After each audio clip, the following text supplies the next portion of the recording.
Oh, yeah. Y'all already know what it is. Like, hey, hey, hey, hey, we lie, we lie, we lie. Good morning, good day, because you know it's a day and it's weekend. So it's time to go and greet good morning, good day. Let's chat about the cool things today. Hey, come on, everybody. Y'all already know what it is. It's your favorite blurred click, ready to talk blurred shit. And today for the lead, we got a whole lot going on. Of course, if you've been watching, you'll know that The Boys is currently live on the last season, supposedly. And yes, it has already been a little bit of an emotional roller coaster. So we're going to definitely get into The Boys and chat on what has been happening in this live world, especially with those we still got around us and those that may no longer be around us anymore. What's happening? It's your boy, the real Vince Taylor, and we also going to chat on this, most recent episode of Invincible, because we know them Graysons is crazy. And no matter how many times they keep trying to take out all these Viltrumites, they just keep on coming back, don't they?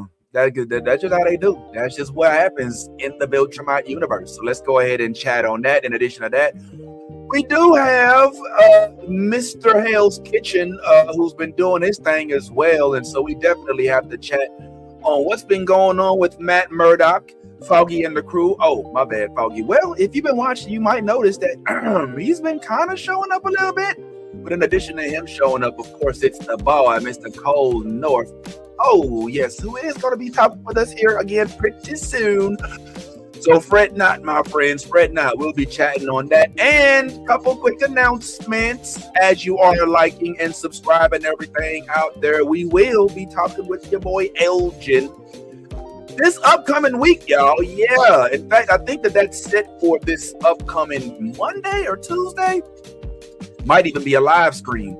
Oh, this ain't even up to date. Let me hold on. I did that wrong. Hold on. There we go. Yeah, let's get it right at least. You know what I'm saying? If we go and promote the board, then go ahead and have them on. So let's go ahead and chat. Like I said, man, we got Daredevil to chat, we got Invincible to chat, we got the boys to chat, and maybe even a couple of premonitions, so to speak. So let's go ahead and get into it. It's your boy, the real Vince Taylor. Let's chat.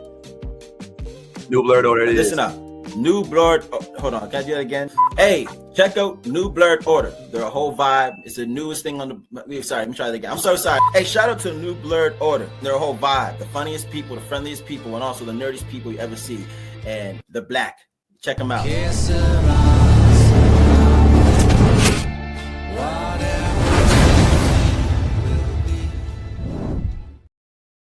Right, like I said, guys, you already know this is the quote-unquote final season of The Boys, and they appear to be looking to go out with a bang.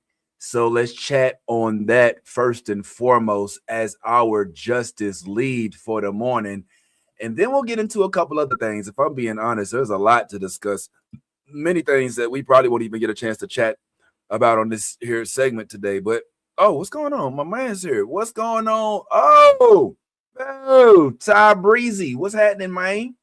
Man, what's cracking, brother? What's cracking? Ain't much, man. Ain't much. Well, yeah, you probably caught up on everything too, I'm sure. So we may want to go ahead and get right on into it. But before we do, there's a couple crazy things going on out there. As you all know, well, hopefully if you didn't know, we have been going over and reviewing the Darth Maul show on Mondays, which does premiere on Mondays. And if you're a fan of Darth Maul, I say tune on in, as that is something that we do enjoy. We actually even have some folks that have been commenting about Star Wars in a more interesting way. In fact, I'm curious if you could speak to some of the folks that have passed away in the Star Wars universe over the years. What would you say to them in their funeral? What would you say? Well, this young lady had some ideas. Listen to this. Better than that. Oh, Pat, man, you look so good, girl. They dressed you up. I mean, you was always dressed, but you know who you don't want to see? Your baby daddy. He look crazy now. Mace, who get your purple lightsaber? Because they don't got. Oh, why can't I ask that? I want to understand how you were so smart and had all these gifts, but you couldn't tell that Papoose was literally a scammer. Condolences. Condolences. Now, who did not listen? I said put him in an actual size coffin. Y'all got him in a Nike box? You will never guess who ended up killing Darth Vader. It was crazy. Is there a reason you just stopped caring about skincare after you got up under there? I mean, because, yeah, you got burned, but, like, why did you look like Elmer's glue? You know what? Never mind. So when you visit me as a ghost, I'm going to need you to tell me how Anakin was actually conceived. Because the girls are asking. I'm not one to gossip on Tatooine, but they saying it was not through Vader. You know your mama raised you better than that.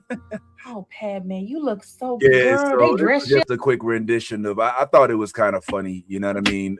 Basically, going through each of the funerals of the folks that have passed, which is an awful lot of folks, and amongst those people is, of course, Maul. Maul wasn't included in this little rendition, which is a shame. But I do think it's cool that Maul does have his show. If you are interested in the Maul show and you've been watching it, I'd say tune in on Mondays where we typically are able to kind of wrap it up a little bit and talk about those dual wielding lightsabers and the Force versus the Sith and the Jedi versus, it's a whole crazy nonsense. But that's for Monday. For today, let's start off with the boys, because the boys is crazy and we didn't have a chance to really chat on it since it premiered.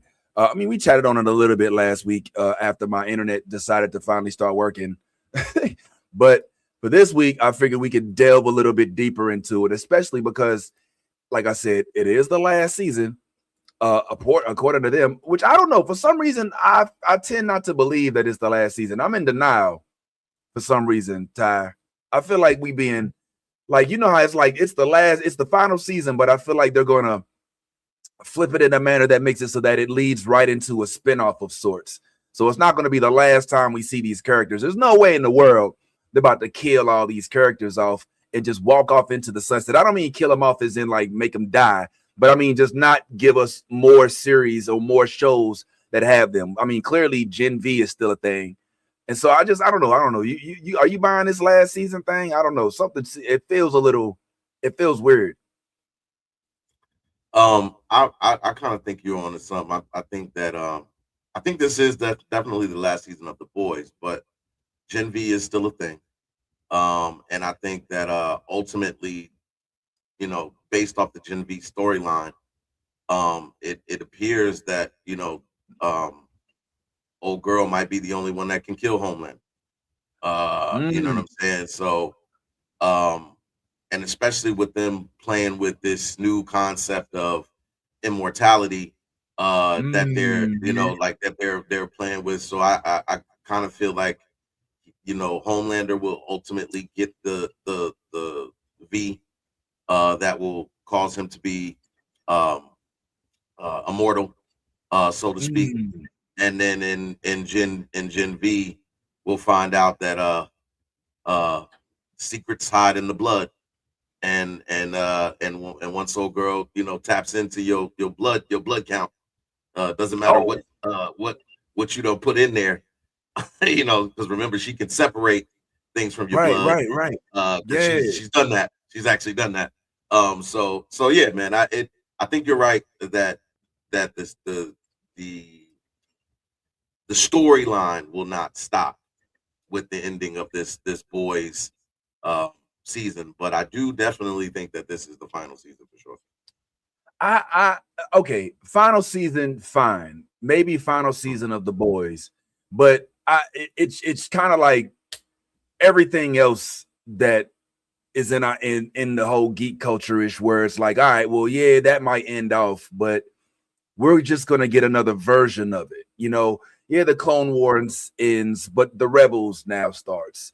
Yeah, the Avengers is over, but now you enter the Spider-Verse. You know, I mean, but in this sense, I feel like it's going to be the same culture. I think we're just going to get who knows, maybe we'll get a prequel for A-Train or something. You know what I'm saying? Maybe we'll get some sort of a different story that ties in the whole Gen V aspect of it. By the way, the whole A-Train thing, I think we could talk about it now. Man, hot bull. The ball went out. the ball went out with a. I mean, all right. Okay, first of all, spoilers, obviously. If you haven't been watching, hold on, there's my man in this bit too. If you have not been watching, then maybe avert your eyes. But we're gonna go ahead and get into what's been going on with the boys. And one of the things that has obviously occurred is the fact that my man is no longer with us. Mr. A Train himself has found himself on the other end of the light at the end of the tunnel. And now we can talk about it, including with the homie Ant. What's going on, Ant? What's going on? Ain't much, man. Yo, it's a lot about to happen. Maybe we should delve into that first. But yeah, we did start talking about the boys. I don't think you had time to watch the boys. I did not, man. But I got other things I kept up with. Like Invincible. You watched Invincible? Oh, yes. I could not put Invincible down. We could get into that, but I'll let you finish your boys. Well, I just was going to go ahead and give our man, his give him his just due. He's no longer with us. Unfortunately, he passed, and he had a few things to say about it on the way out. Kind of sucks because, I had told Ty that I thought that this dude was going to have like a redemption arc type of ordeal, and I think that did end up happening. So I will go ahead and toot my own horn on that regard. But other than that, it just sucks to see him go because he finally looked like he was about to have a role that was a little bit more admirable. But I digress. I tell you what, let's do this just for the sake of collaborating on ideal things. Let's go ahead and skip right into. We'll come back to the talk about the boys in a little bit, if that's okay, crowd. Appreciate y'all for pulling up. There will be more. Yes, what I say. I know. What I say, man. There's no way in the world is going to be just the end. Maybe the boys won't be what we see, Markeisha, but I'm almost certain that we will see all of these characters in different forms, in different roles, and all of that. Yeah, R.I.P. to the homie. Yeah. Oh, well, look at this. Hey, you like that shirt, huh? Look at the homie with the shirt. Go ahead, bro. What are you rocking right there? What is it? Go home, Elgin. Yeah, man. Yeah. That shirt is so hard, man. You made that? Where you bought? They sent that to you? No. This one I made this one. Oh, Just snap. getting ready to get myself into the mindset for season 4. Oh yeah, I already know. And season 4, from what I understand, is about to be a whole doozy. We might even get a tiny bit, not a whole bit, but a tiny bit into that. But let's go ahead. Hold on, Vince. And so can your viewers purchase that store at the merch store? I mean, purchase that shirt at the merch store. I'm just wondering. I mean, you out here showing off a new piece of merch right here on New Blurred Order. I mean, I'm just wondering if I too wanted to be like, man, is there a place I can purchase this shirt, man? Yeah, absolutely. I do have this shirt up for sale up in my store. Tell you what, I'm gonna put a link to it if you guys are interested. I just really made it for me, but I did throw it up there in case anybody wanted it. I'll put the link in the comments. Oh, that is flame, man. That's a big deal. I want one. We should rock them for the premiere which is May. It's Sunday. Tomorrow. It's tomorrow. It's tomorrow. Yeah, tomorrow's the day. Tap in, brother. Where you been? My deep dive goes live tonight at midnight. So you're about to go. So you're gonna be dialed in completely. All right. So it's kind of like a don't. He's already past that. Way past that. All right. Well, I know. From is definitely. Oh, hold on. I keep doing the wrong one up. My bad. We gotta be up to date and accurate. But yeah, I know that we do have, if I'm not mistaken, and we will be speaking with our one-eyed brother this upcoming week, and kind of going over some of all of the intricacies of this upcoming season, which I don't even think that this is the last season. There's plenty. There may be multiple more seasons. It's been announced. Next season is the final season. So they announced that season 5 is greenlit, and they already in production. Yes. Like they're not fucking around this time. They're going to give season 5 soon. Oh, okay. All right, wow, you got me. My interest is whole peaked. All right, okay, hold on. Okay, I'll have to check. Boy, the From is a whole cult. Y'all ain't. It's not a real. It's kind of it's the following that the cult has generated is so fascinating to me because it's almost as if you don't know about From. You know what I'm saying? Been under a rock. Well, yeah, know- rock. You've been living under.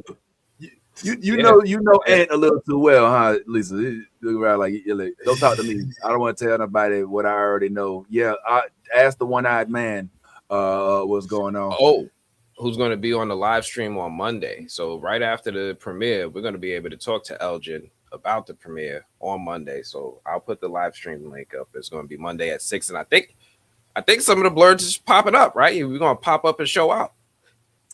Yeah. I'm gonna be there, but I'm gonna need to be in the passenger seat on that one. I'm gonna be there, but can you help me drive though? Yeah.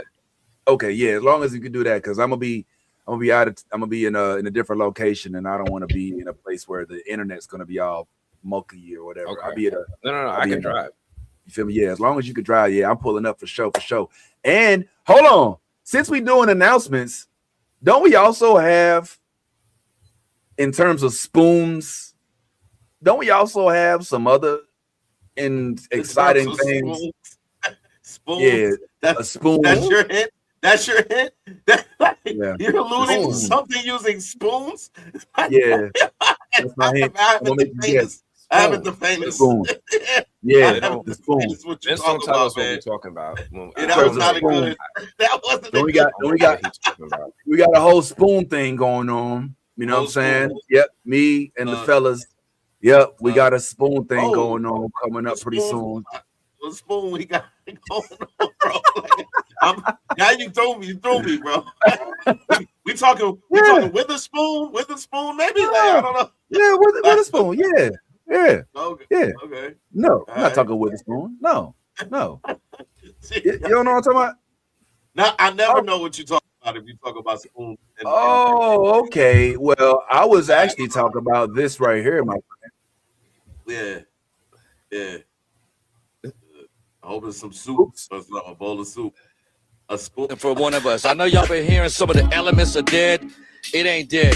We got a legendary dude that's putting out a movie for the community, for the 4 pillars, man. You know what I'm saying? Somebody that's been down with us since day one. Going back to, I met the man in 1993, and he just got into the Rock and Roll Hall of Fame. I'm going to pass him the mic.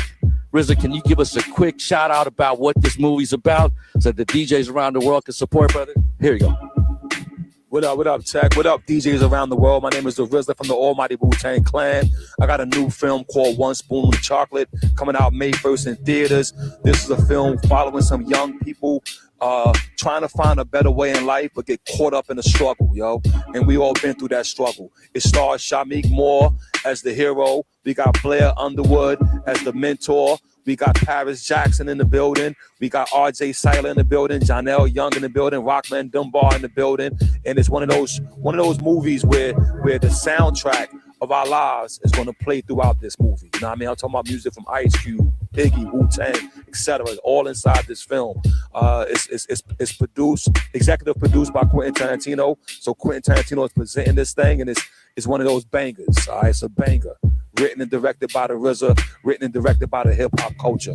Yo, so if I ain't mistaken, and we get an opportunity to speak with member of the cast of the RZA's upcoming movie. Yeah. And yeah, go ahead. I was gonna say, and that one I think might be a little pre-recorded, but that is something that we do have an opportunity to maybe take a peek at and tell the public about, because it will be premiering here upcoming pretty soon, correct? Yeah, it comes out next weekend. One Spoon of Chocolate by the RZA. It stars Shamik Moore, aka Miles Morales of the Spider-Verse. It stars RZA, obviously. It stars Mr. RJ Seiler. Some of y'all might remember from that Mighty Morphin Power Rangers movie that came out in I think 2015, and he was the Blue Ranger. He Yep. was the Black Ranger. They didn't do that again, but he was Billy. He's also from Book of Clarence. Yes. He was also in Night Patrol that just came out in January. So he's got 2 movies in like 4 months. So he's already doing well for himself. But yeah, we get a chance to get some of his time, pick his brain, and talk all things Spoonful of Chocolate. Yeah. I'm geeked up about that actually, because this kind of feels to me, Ty, like a modern day take on the Bruce Leroy story. Now, don't get me wrong. I'm not saying that it is a Bruce Leroy anything or of Last Dragon anything, but it's an addition of martial arts as it merges with hood cultures, so to speak, which we haven't seen since like the Ghost. What was that movie? The with Forrest Whitaker, the Ghost Dog. Ghost Dog, which was another RZA film, because RZA is obsessed with doing martial art movies with black leads, which I love. So we're getting a young cast with good classic vibes. He mentioned names that some of the what they call in Florida jits may not know. Folks like Ice Cube, Wu-Tang.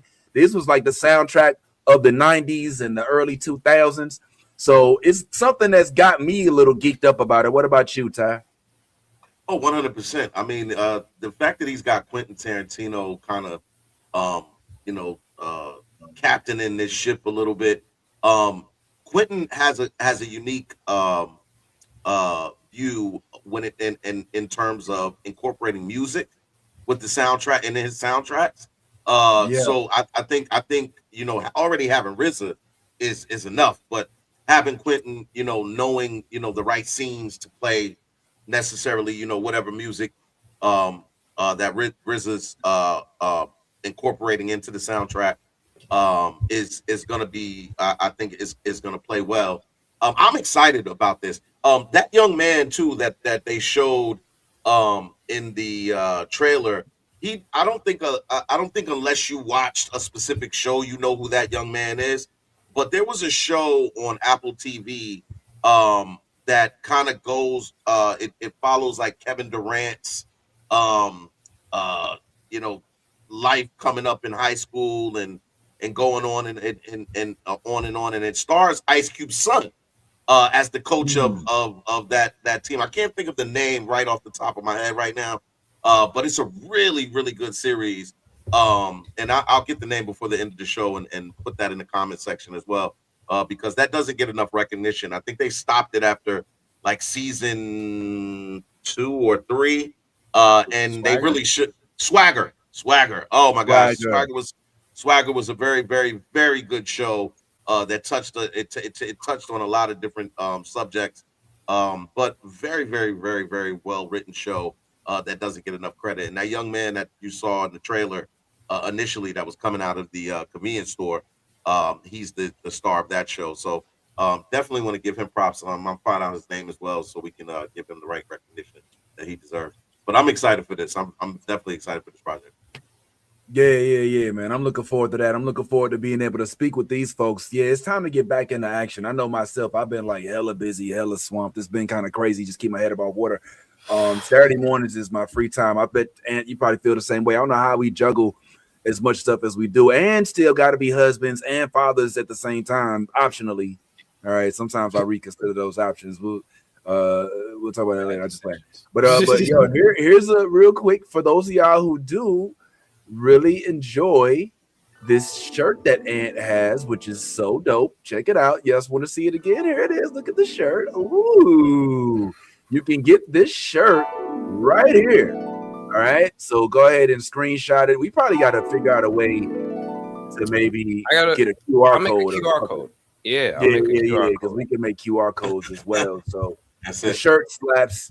Let me take it down real quick so we can see it again. Look, there. Go home. Go home, Elgin. That actually is really sick. Like it actually. No way. I'm kind of tripping on how dope it is, and the fact that you made it. It's not even a print shirt. It looks like yo, I got to get on with this culture, man. That's kind of sick. Speaking of going home, man, in this up in this recent episode of the Invincible. They went back to Viltrum, believe it or not. And in Viltrum, they did a lot of stuff that maybe we weren't expecting or anticipating. So let's dive into this just for a little bit, fellas, if you will indulge me. So since we are up to date on the Invincible series, hopefully everybody doesn't mind if we do a little spoiler here and there. So avert your eyes if you don't want to be spoiled. Pull back up as soon as you watch it. But yeah, let's chat on it, man. So it turns out sir. Are you going to ask whether we liked it, loved it? Are we going to do that beforehand, or are we just going to assume that we all loved it? It's interesting that you asked, because I thought about that. I was like, man, is this call for us giving a rating on it? But yeah, since you brought it up, sure, why not? Why don't we just go ahead and give our rating on the most recent episode, which I think was episode 7, if I'm not mistaken. So yeah, I'll go ahead and put this up real quick, and we can go ahead and tell everybody how we felt about it. Let's take this down. And this is for the most recent episode, which is episode 7. I'll take this down in 3, 2, 1. Somebody said mid. What? Ty, you got the mid sign up? Whoa. Okay, I gotta hear what's going on with that, because I'm shocked. Like, you are clearly in the minority on the panel. Why do you give it the mid sign, bro? What's going on? I'm honestly shocked at myself. I thought this day would never come, honestly, Vince. But unfortunately, this is the one time I felt Invincible dropped the ball.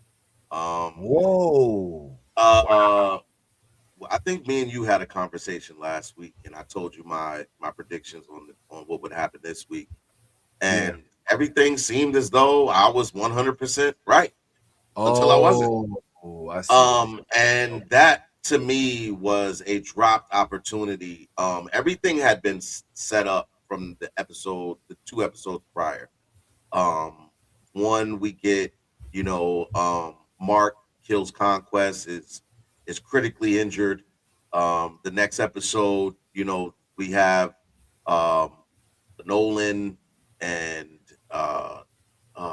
Oliver on the planet, kind of kindling, I can't say rekindling, but kindling some type of bond as a father and a son for the first time, whilst Mark is kind of healing and getting himself back together. And then here we are to this new episode where right before they go into the heat of battle, you see Oliver hugging Nolan, Mark embracing also his father, as though this is the forgiveness that we were all waiting for, the family bond, everybody's back loving on each other.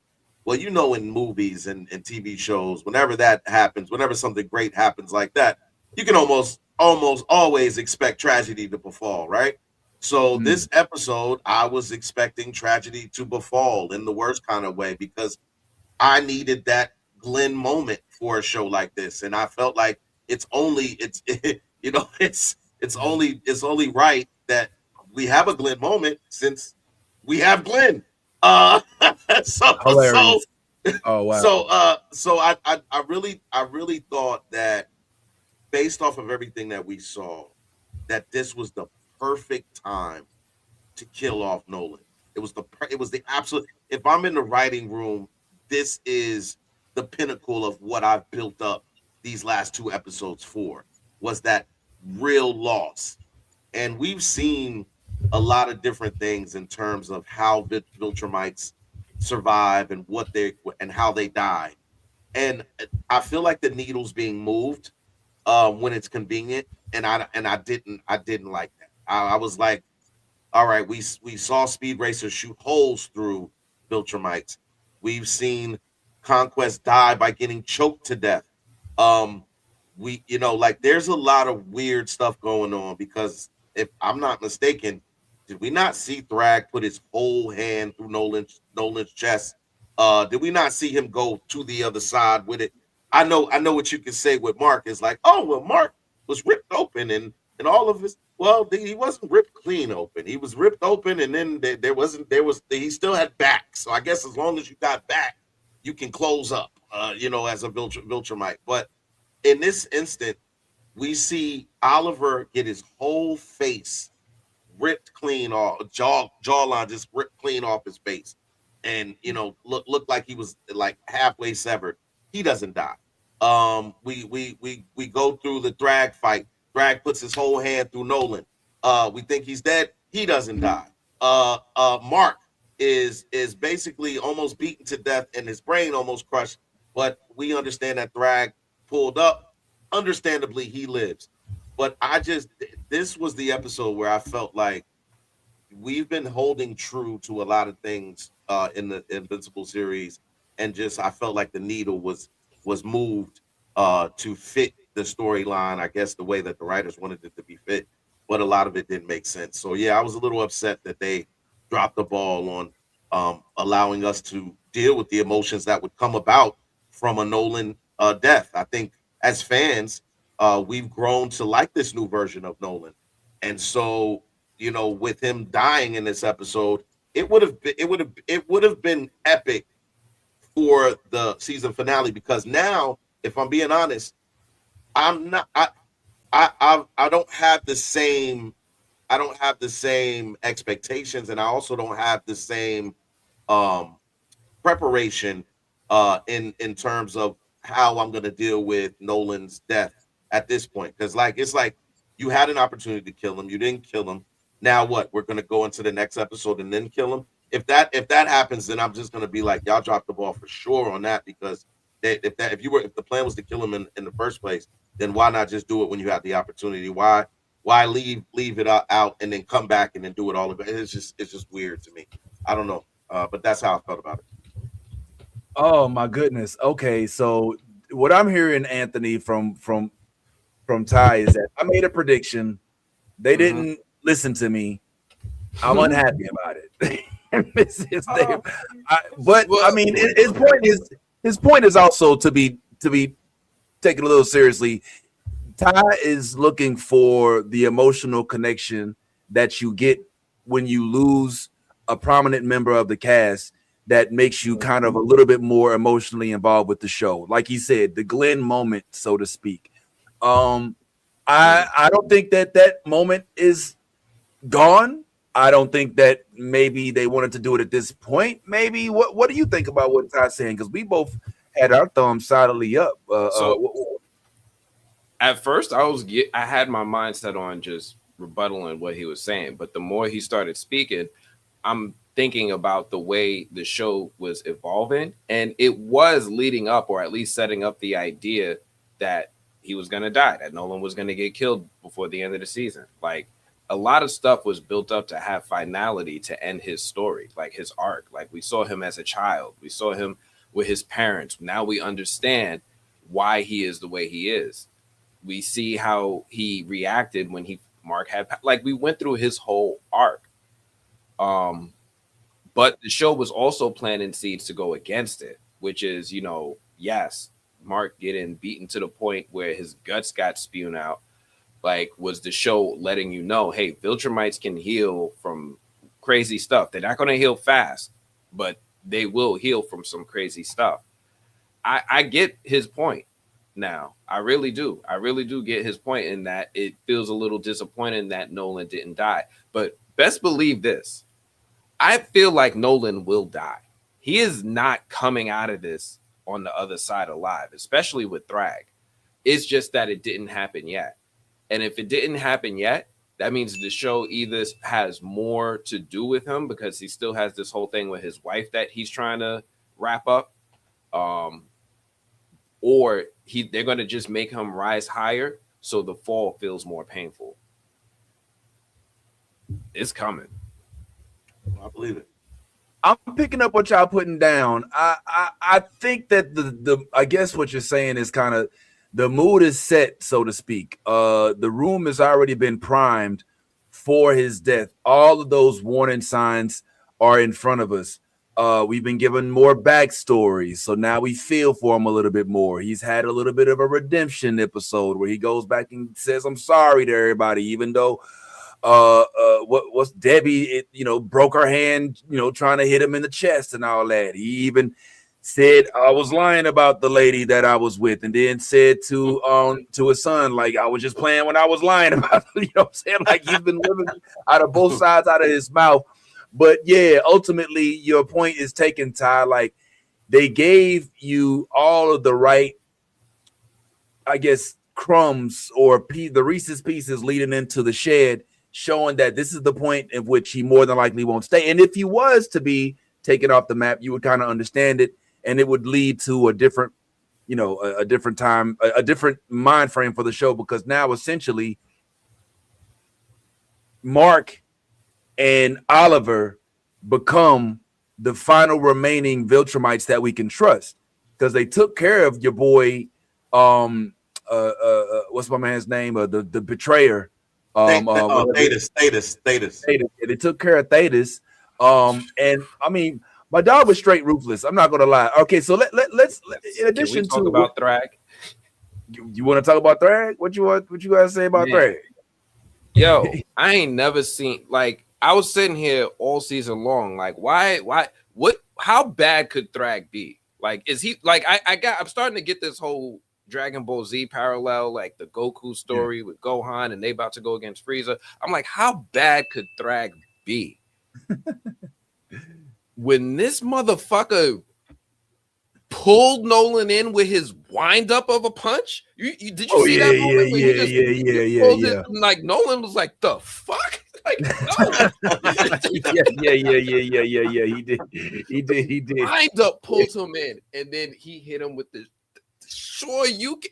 Yo, that was they even had the wind joint pop, like in Dragon Ball where they were like, come man, and then like all the stuff starts like he had that little moment and he gave him the uppercut that he literally knocked him out the planet in the orbit. In the orbit, and he would not stop moving. He hit like 5 people on the way up. Yo, Thrag, yo, Thrag is a monster. But you know what's more intriguing to me about Thrag, Ant, is that he seems to have a mentality that is not cemented. He seems to be almost persuadable. Like right when he was about to kill the kid, Mark, his Viltrumite army in them was like, kill him, what's wrong with you? And he was like, nah, hold on. Ain't but so many of us left. You know what I'm saying?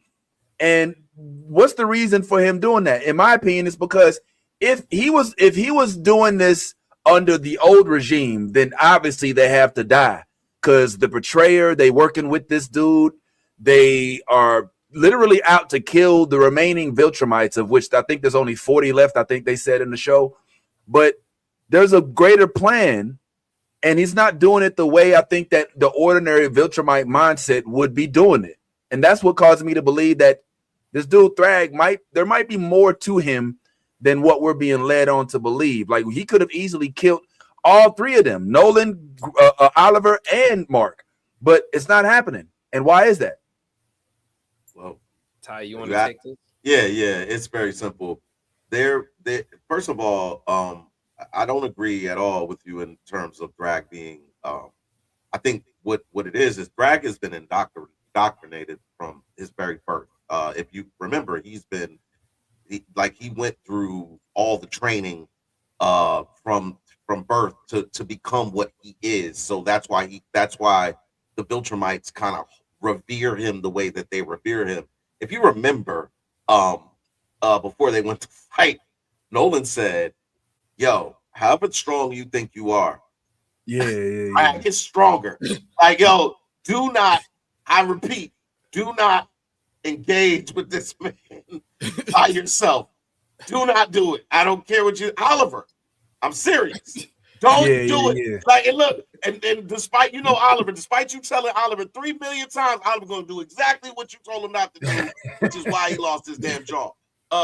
But to answer your question, Vince, you're now seeing a version of Thrag who just lost his planet, his home planet, which in that moment he is like really like his whole thing is thrown off, because that was the one thing he never expected, was for Nolan to destroy their home planet.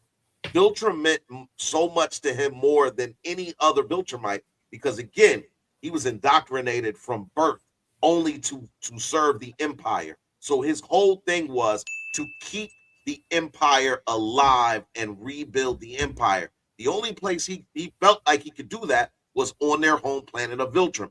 It kept all of their legacy, all of their history, all of those things. He is that type of person. So when you destroyed his planet, you shattered all of the dreams, all of the stuff that he lives for, that he was built for, that he was trained for. So in that moment, when he killed the shit out of Nolan, we thought it was because of rage for what you just did to my planet. But then when he got to Mark, the realization just set in. Yo, where do we go from here now? We don't have a home planet. It's not that many of us left. I have to reassess how I move forward. That's what you saw, was in that moment, even though I'm pissed off, I still have to do what's best for our lineage, do what's best for where we're going next. So if you read it as, him being persuaded, you're wrong.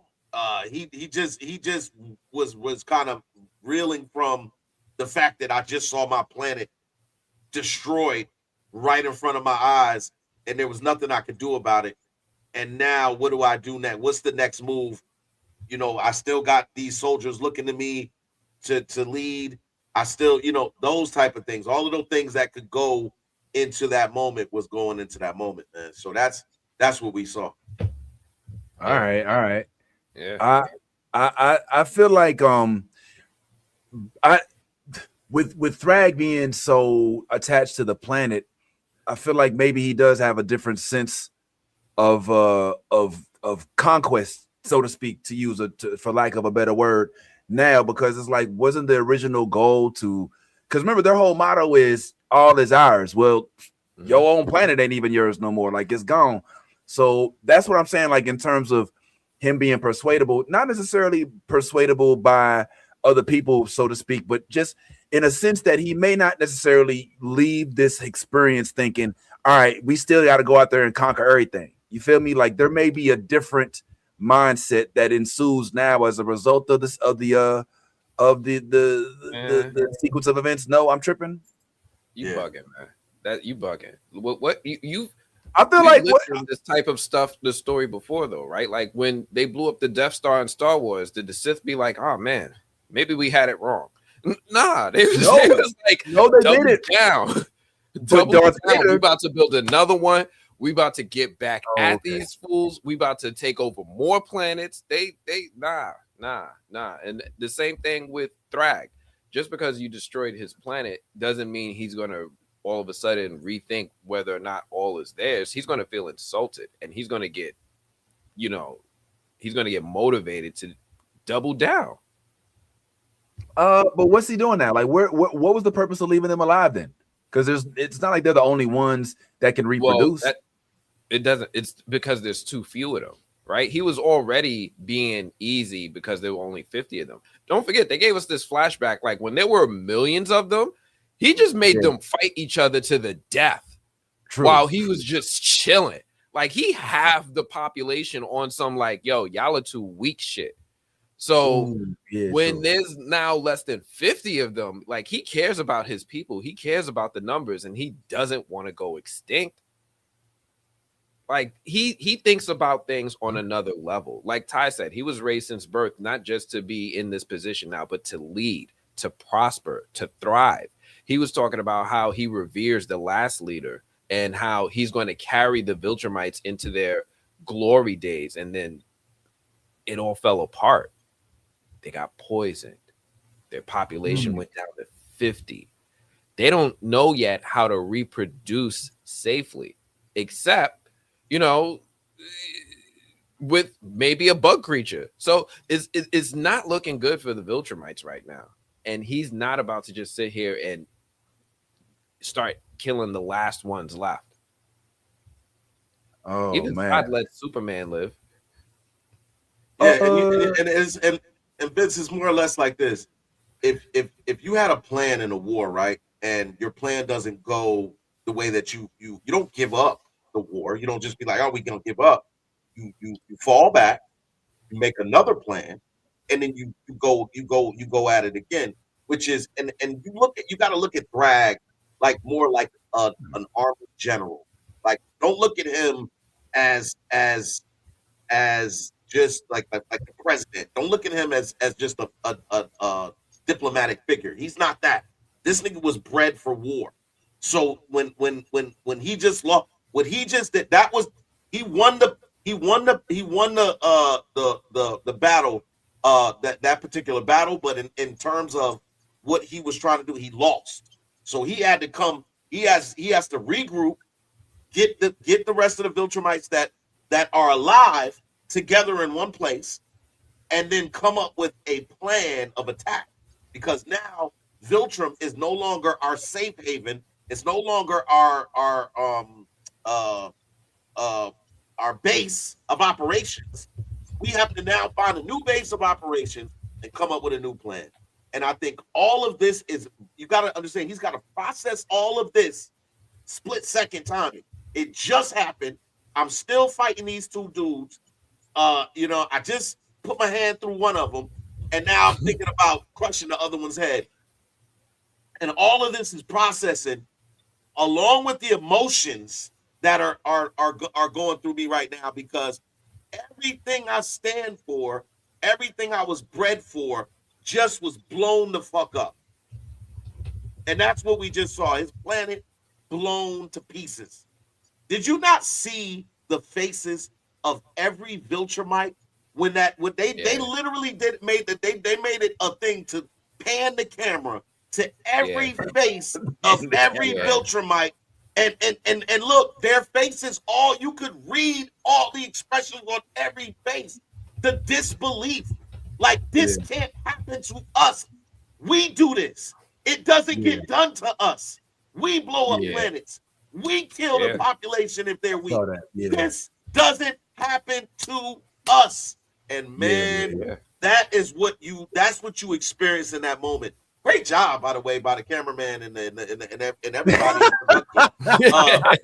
To be like, look at this motherfucker. No, look at this motherfucker. Like, all this shit. Like the cameraman. The cameraman. Well, I don't know. Got them fucked up. Shout out to the cameraman on the Invincible animation studio set. The lighting was awesome. But yeah, man. All right. Well, we okay. So I'm honestly surprised that more people didn't pass away in that whole sequence. There were a few scares, right? Like, didn't they? The dude who ride the laser bicycle. Speed racer dude. Like I thought he was gone. I thought he was gone. Space racer. I called him speed racer. Go space racer. Thought he was gone. I thought that old girl was gone too at one point in time. The girl that seemed to be crushing on Oliver. She's been gone. She's been almost gone. She's been almost gone in every episode, bro. Since she's come, she's been almost gone. She's punching up. She really is. So many times to say. I even thought there was a moment where Alan might not make it through the jump, but I don't know. I feel like Alan, we don't really know what his powers are, but he's given like Black Adam vibes. Like, he's just super strong, and you can't really, I don't know. He doesn't really seem to have any invincibilities. Seem to be any vulnerabilities. My apologies. But yeah, it's interesting how now that the Viltrumite Empire is quote unquote trying to resurge, and he's been given the plight of the betrayer. I don't know, that kind of shocked me. I ain't gonna lie. I was like, oh, They Who want to else go are they that gonna route. give it? Who else are they gonna give it to though? Like, Why do they have to right? have somebody? You know, why can't Why it do be they a need a collective? leader? Yes. Why do they need who are they leading? Who are they leading right now? The coalition of planet. They count the coalition of planets. Yeah, the ones that are going against the Viltrumites. Yeah. Okay, well, I was thinking that it was kind of like their tight-knit little group that they have, right? Nah, Of which they kind of they Nah. consult each other to make decisions and whatnot, and with Nah. that consultation, Nah, it's me a ask- bigger thing. yeah. what's your Davis opinion? was You watch answering to a Invincible, cancer. Oh, yes, I do watch Invincible. Hi. hey, okay, so when What you was up? watching, like, so how about like they killed your boy, the betrayer, Yeah, right? Davis. Was that warranted? Was you expecting that? Did you think that should have happened? I think that should have happened because what's his name? Thrag. He had so much built up resentment. You know, we only see like the top of the bottom of. There you are. Hey, okay. She's so tall. Yo, Yeah, like so much built up resentment and hatred that Thrag has had, and he was like, I hate this guy. I'm gonna go ahead and just. So that's what happened. Exactly what happened, and he stood on business. What do you think about the theory that some of my friends have that Nolan should not have survived that episode? That essentially he was set up and primed for a good death in this episode, but because he didn't die, it kind of is a disappointment. What do you say about it? Wait, so they're saying that he should have died, Correct. and for what reason exactly? Because it would have made the story better. Well, I mean, that's not necessarily. I mean, the reason is simple. That excuse me. Sorry. It's He okay. put his whole hand. She's watching Invincible. I know, but yeah. I just figured that you don't have to come from him. Yeah, when you put your whole hand, through, and Thrag again was so upset, same way that you just described with Thetis, for Thetis, killing half their planet and betraying their race. Well, Nolan just blew up your planet into a million pieces. I don't see how much more rage you could have, and he did exactly what he was supposed to do, which was handle Nolan like he had handled him from the time they saw each other to the end of the episode.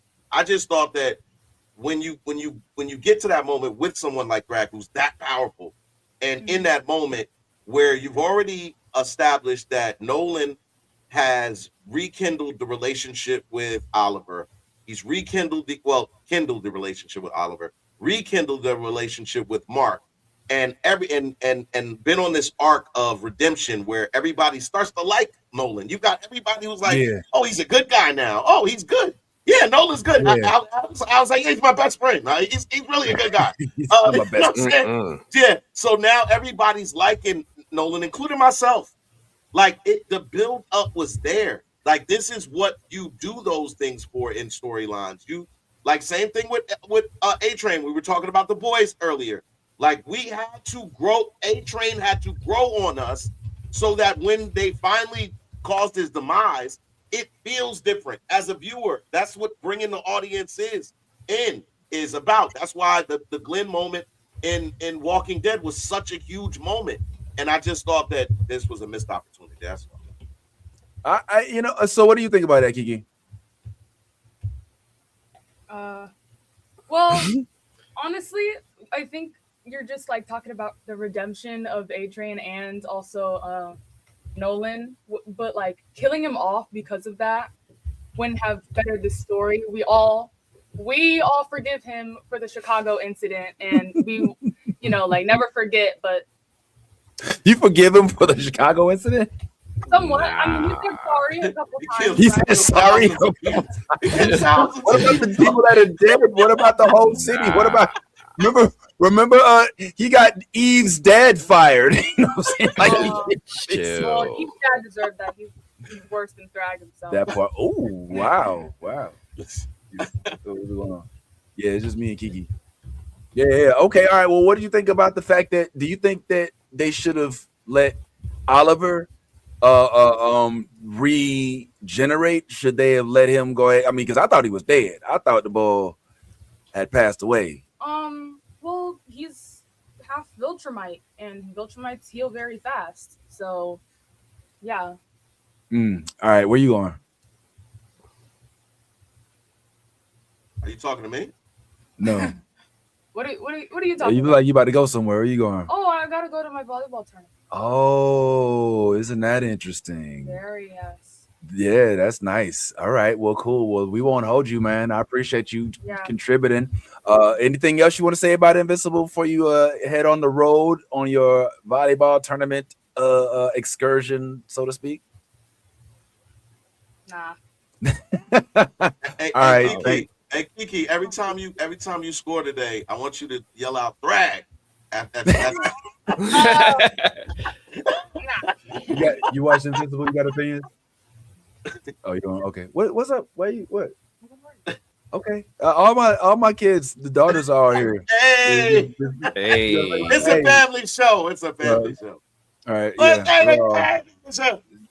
Yeah. We're all in the cave right now. All right. Hey, all right. We serving face. All right. There's a lot going on. Okay. Yeah. All right. Yeah. That's what we're doing. Zulu. Okay. Blue Steel. We're doing Blue Steel this morning. All right. Let's go. Hey, this is how we do.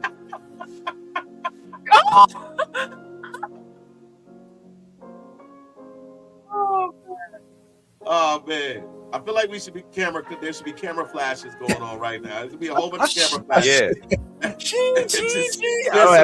There's a thousand flicks right now. All right. That was fun. All right, appreciate y'all. All right, get on body. We got things to do, man. Appreciate it. It was good to see the ladies of the house. Hey, have a good day. All right, Kiki. Give me 5 kills. Do good. All right, yeah, that's interesting, man. Well, nice little cameo from the Taylor gang, right quick, man. Appreciate y'all indulging me. Well, yeah, I'm starting to feel like you might be right a little bit, but I guess I think that Nolan, I don't know. And also, I do want to piggyback on this part of what you said. I do feel like we do need to learn like what actually does and doesn't kill a Viltrumite, because like you said, like it's weird for them to be able to fly through space, but then be choked, and hold their breath for, eons, but then be able to be choked to death after being, strangled for maybe an hour or so. And I know somebody was like, oh, well, yeah, they still got to breathe. And I'm like, well, do they? It's kind of weird to be in space. You know what I mean? And to not have to, and I mean, it's like really cold in space, sub-zero Kelvin. And I also might change my theory on that whole holding the breath thing, because they were talking a lot out there in space. So I don't know how you hold. No, they don't talk. They think that, you notice they don't move their mouths like when they're in space. It's like some telepathy. Some of it was. Nah, they don't. I don't feel like they move their mouths. Nah, bro. You got to go watch that episode. Nolan is clearly talking at points when they're thing. You know what I'm saying? Mark is talking.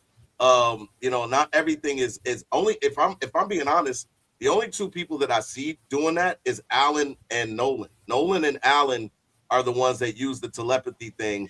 Mark, I've seen Mark be like, "Where's Oliver? What? Go get Oliver!" Like he literally, So I don't think they hold their breath. I think they just have the ability to fly through space, which is crazy because Superman don't even have that ability. He got it. Superman needs a hold. No, Superman be in space. Yeah, Superman be in space. What? Flying. Yeah, he fly. He fought the Sun Man on space. He went into space and flew around the Earth to reverse time. And I know he flew to the sun. Flew to the sun and threw some rockets into it. I think he moved the moon at one point in time to. I just know that changes, because I know that when I used to watch the Justice League cartoon, he used to have a whole. He did. He had a thing. Yeah, he had a whole suit that he would be in space with. But hey, I don't know. Yeah, you're right. Well, I mean, it goes into what you were saying about the quote unquote goalpost being moved. Yeah. Because I mean, I can say for Oliver, I'm like, okay, so you take off his mouth and you take off his arm. I guess I can see him being healed. If you can put Conquest back together, then you could put him back together. But yes. you got to also remember that he's half insect, right? He looks normal and he has fair skin now, but he still has that whole other DNA that we don't understand. Insects grow back arms and legs all the time. So there's no telling how he's going to heal and why he's different. Shit, next time we see him, he might be 30. We don't know. Well, if let's stick on that point for a second. So if he is a part of that insect culture that you speak of, that culture that his mom came from dies very quickly, right? Don't they have a very short lifespan? They age quickly. So doesn't that aspect of him also need to be included in when we're calculating? He is aging quickly. He's like 3 years old. So he's not too. Yeah, you're right. He could, and what happened to his? Didn't he have like antenna? Like, didn't he have like at one point in time like little antenna or something like that? And they just no longer. He was just a pink child. He was just a pink child. He just pink. But Vince, I wanted to say this too. Nolan's death would have been important for Oliver's character arc as well, because if we pay attention to what's happened, Mark's character arc changed as soon as Conquest tried to kill his lady, Adam girl, or Adam Eve. So that's when his character arc changed. He went from the I don't want to kill anybody, I don't want to hurt anybody, to you know what I mean? So and so I think the same thing could have been said for Oliver. Like, you just formed a relationship with your father, something you craved from the very beginning, and you finally got it, only for it to be snatched away abruptly by this person, Thrag. Your level of hatred, your level of revenge would increase in a young man like Oliver, who then puts him up there and catapults him up there to this place of, you know what, I'm willing to do whatever I have to do now. You know, Oliver, despite his strength, to Anthony's point, is still very much an infant. So when he goes into battle, despite your warnings, or despite your telling him, hey, that's gonna burn, he still is going to do those things. So you want him to be formidable, which is why they showed a whole episode of him being trained by Nolan. So you figure from the time he got to that planet to the time that he spent with his father training, Oliver's fighting skills have immensely developed. He is now able to fight Viltrumites single-handedly. Now, I'm not saying he's able to defeat them, but he's able to give them a run. He's able to let you felt that one, didn't you? You felt that one. So so I just feel like, again, imagine him awakening from almost being killed to find out Nolan has been killed by Thrag. Your level of hatred, you build all of that up. Now Oliver is driven by this rage, and you see a different version of Oliver, which is only better for the show. It's just a lot of things, man. True. Yeah, and you know what? Let me add on to that too. If they did go that route, which would have catapulted the show into a different, like a whole different sphere, right? Yeah. Then now you get to bring Nolan in as a Force ghost to an extent, right? Like not as a Force ghost in real life, but then you're gonna have Mark being faced with certain decisions. Oh, should I kill him? And then you'll have Nolan's voice in his head, like, Mark, remember what I told you. Never let them see. Like you can already see how they would do it, right? Like you would see them being like, all right, well, yeah, he dead, but he's still in your head type thing. And every now and then he shows up, and then when he's on a planet, like, because Mark is always going through that period. I don't know. I just don't know if if this is the right thing to do. And then Mark, you can kind of see him like showing up on his side. So yeah, I think you're going to something there, man. I don't know. I'm on the fence about it though. Like, I don't know if I'm so eager to see Nolan get killed off, not knowing how many more seasons there are. But to your point, if there was a point in time, now would have been a great time to, if not kill him, maybe at least injure him drastically, right? To do something detrimental through Thrag, because Thrag, like we said, is not like any other Viltrumite. This dude is a whole another level. Like he's Super Saiyan level 10, you know, and it's quite yo, I ain't gonna lie. Like when I was sitting there watching Thrag, just standing there watching everybody, or sitting there just floating, and then wasn't nobody messing with him. Dude shot the thing at him and it went past him and he didn't even move. And then dumbass Oliver come up, hey, you know, I was like, oh, come on, Oliver. Like he literally told you, you had literally one job. He said, do not try to fuck with this dude on your own. What Oliver, little stupid ass teenage ass do? He go over there, and he okay, rip. Hey, your boy wasn't worthy, bro. I tried to, you know, I didn't. He bucked up on me. Wasn't nobody fault but his own. I think what did Mark say? What did Mark say? Mark said, I killed Conquest. What did he say? Show me. He was like, I thought about Morpheus. Remember when Morpheus said that? I know Kung Fu. Show me. Yeah. He said show me. He did.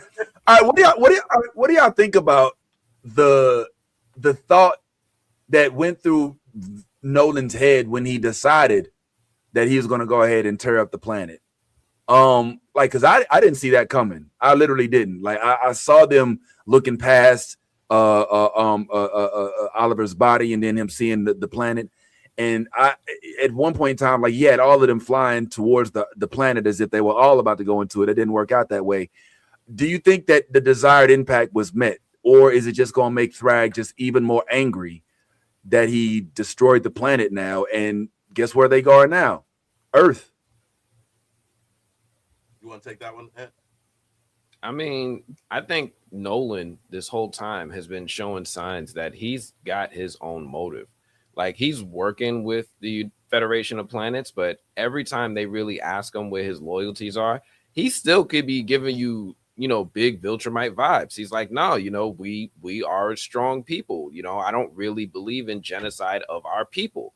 So he's got his own motive. It feels like to me that he's working with, you know, these folks, but he also doesn't really, you know, I bring all of this up because, yeah, he had that plan. He had that plan from the beginning. Everybody else didn't just know it. He knows they cannot defeat Thrag in a fight, but maybe you can convince or demoralize Thrag enough that he gives up. Right? Every time Nolan got punched, he was looking at Thrag. He was like, hey, man, it's over.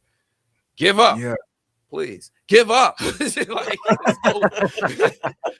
but for real, like, I think he knows. He knows. He's the only one who's been hit by Thrag, really, and still lived to talk about it. And he's like, yo, I got flung into space. Come on, y'all. Y'all with me. We about to destroy this planet.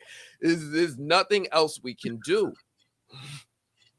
Wow. Right? Okay. Like, bro, the Thrag is Broly, and he's got Ultra Instinct. He's sitting here dodging punches with one punch, like one step. He's like, they're shooting guns at him. He's like he's not even moving his body. Yeah. All right. That was the last resort. That was the last possible resort. That was the plan that only him and Thetis probably knew.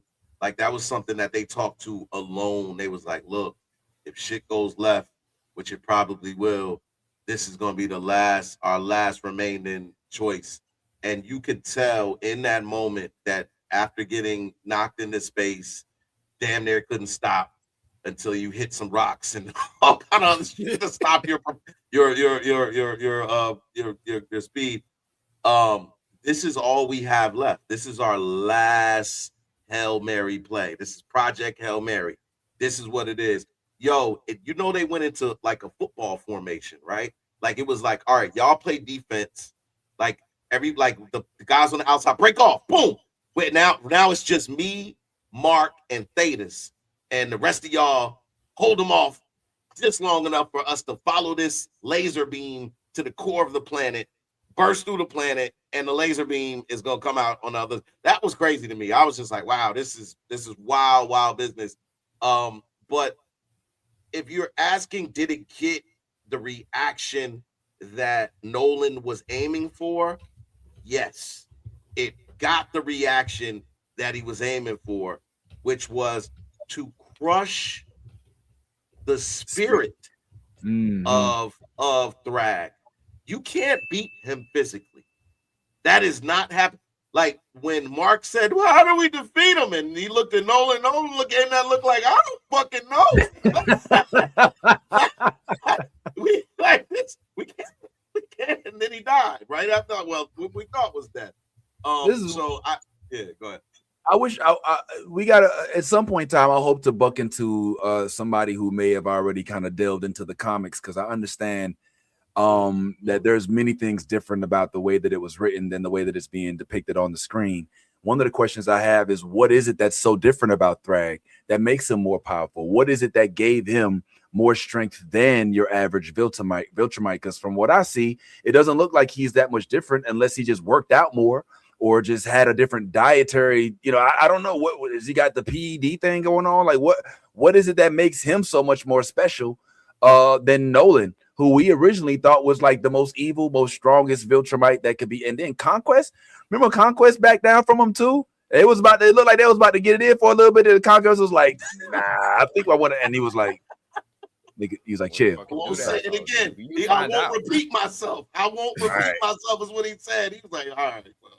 Yeah. I hope they get into that too. Let's delve off of this a little bit. Just a couple, just real quick for y'all. What do you think is gonna happen next in Invincible? What do we think is the next episode entail? Are we now, because this is kind of like I don't want to say cliche, but this is kind of what happens, right? Don't ask Ant. Oh, my bad. My bad. And whoops. Oh, sorry. And do you have some? Okay, all right. I guess we're Ant is the spoiler this week.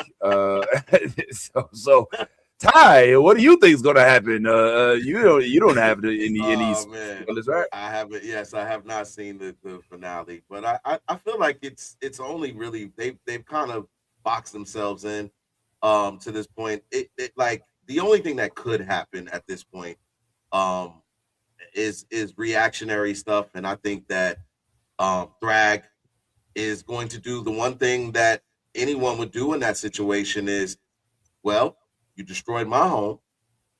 Where you live at? Let me pull up to your house, because now that you destroyed my home, it's only right that I move into yours. So that's, I think what Thrag realizes is that human DNA is compatible with Viltrum DNA, and although it is not the pure race, and it's not going to be as strong as me, they are formidable.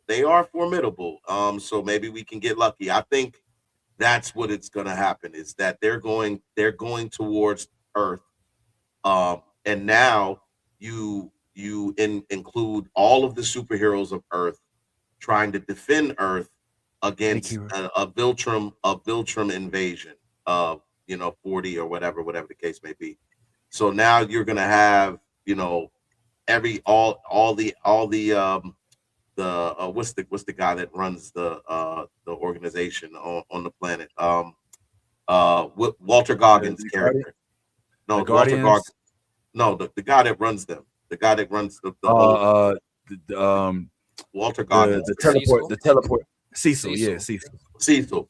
Yeah, I think now you have Cecil, because remember, Cecil has been building these robots. The robots, they've been trying to upgrade those robots that old boy had.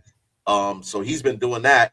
So they've been trying to upgrade those. So I think that's the defense, the defense, the Earth's defense is those robots.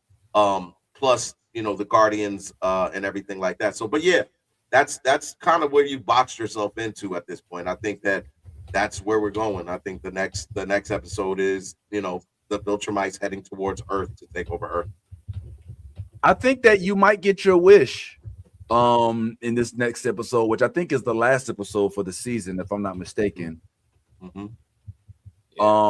And I think that what I think that the way that if there is to be a sacrifice of Nolan, I think that he would want it to be if we're to believe that he does want redemption and that he's not putting on an act, then I think that he would want for the planet Earth to see him defending the planet Earth and to go out with a better legacy than the one he left with, which is with him basically trying to kill everybody on Earth and take over the planet and being the leader of the Viltrumite army that was coming in. Now it's going to be like, well, I didn't mean to. I didn't want to do it. They were making me do it. It's just the way that I was raised from when I was a little kid, when I was just under 100,000 years. I think he's 1,000 years old now. So I think that the character arc does beg for some sort of planetary redemption, as opposed to him dying somewhere in space where Mark comes back and tells them the story and nobody gives a fuck. I think they want it to be like on TV, you know what I'm saying? Like in Times Square, them showing him. I imagine Thrag coming out and trying to maybe perhaps kill somebody of great importance on the planet Earth, right? And then as a result, you get Nolan trying to ward off Thrag, and in doing so, he saves some crucial characters, whoever that may be, the president, the queen, I don't know, a country, a continent, a child. And in that, people start to look at him ever so slightly in a different light. And then he dies defending the planet Earth. I think that may be a little bit more, I don't want to say palatable, but possibly within the reach of what the show is able to give us. I don't know. It feels to me like what they're leading on to, because Nolan didn't, even though he got punched like fuck and got a start button super uppercut from Lil Mac, and then like flew into yeah, you got the whole Shoryuken, like he got he still didn't face he didn't get it worse than Oliver did, right? So I feel like they left Nolan in form so that they can take him out in this last episode, perhaps, or at least put him in a pretty vegetative state. So I guess we talk about that next week when we do actually see what happens, and then we'll be able to go over how we feel about whatever it is that transpired on. You know what I also like real quick as we start to go into something else? I like how they always incorporate the title in the intro, but do it in that manner where they're like, oh, well, he's not. I wish I could do that, man. Yeah, I wish I could do that. You know what I'm saying? Like, hey, Vince, go cut the trash. Go take out the trash. Take out the trash for what? Who do you think I am? You know what I'm saying? Like, I want some sort of intro sequence like that, or it don't even got to be Invincible. It can be like just Vince, Hey, are you? Yes, I mean, your name's in the. Your name is in there. My name is.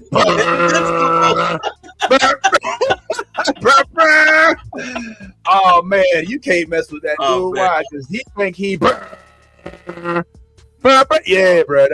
That's what it is. But anyway, break real. Cool for a little bit.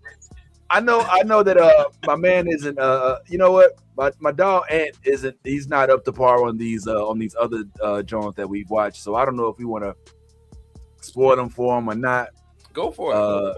Yeah, because I don't think he's gonna watch. I mean, you're not watching Daredevil? You're not watching Daredevil? He don't do Marvel like that. He hasn't really been. I mean, he'll watch the obligatory stuff. Hey, he's not. This might be the one. This might be but he didn't watch the Netflix ones either. He didn't watch the Netflix Jones. I didn't watch Daredevil season 3 forward. I watched up to the Defenders. Yeah, Defenders. So that's a lot. Yeah. He's missed quite a bit, but yeah, he is missing out because this season is it's toasty. It's seasoning.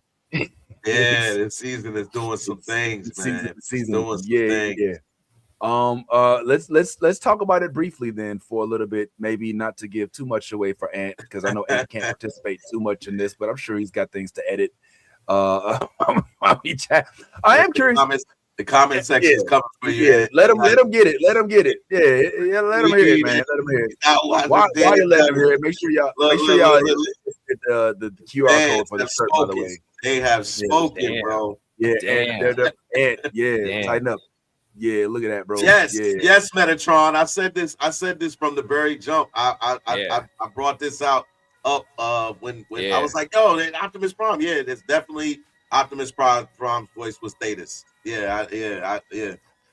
The fact that dude, I mean, don't take it the wrong way, but the fact that he's still around, I mean, I think he is the original voice of Optimus Prime. He's got to be like in his late 90s. Yes. So the fact that he's kicking, I want to know what kind of Herbalife he drinking. Like, what virgin blood is he baptized in on a nightly basis that keeps this dude from not, like being put in like we lose a lot of folks that don't even make it to their 50s and 60s. This dude is, I mean, shoot, he must live in the booth. Maybe his AI in his voice. I don't know what it is, but good Lord, it is definitely a whole thing. But get on Ant, because I mean, look, you got enough to watch. Notice that generation lives longer. But that greatest generation, they live to like their 90s, and some of the boomers, it's from Gen X forward that people don't live as long. Once McDonald's came out, it's been all downhill. y'all better act like y'all know he carrying the Allspark. Oh, he do got the Allspark in real life, don't he? Oh, man.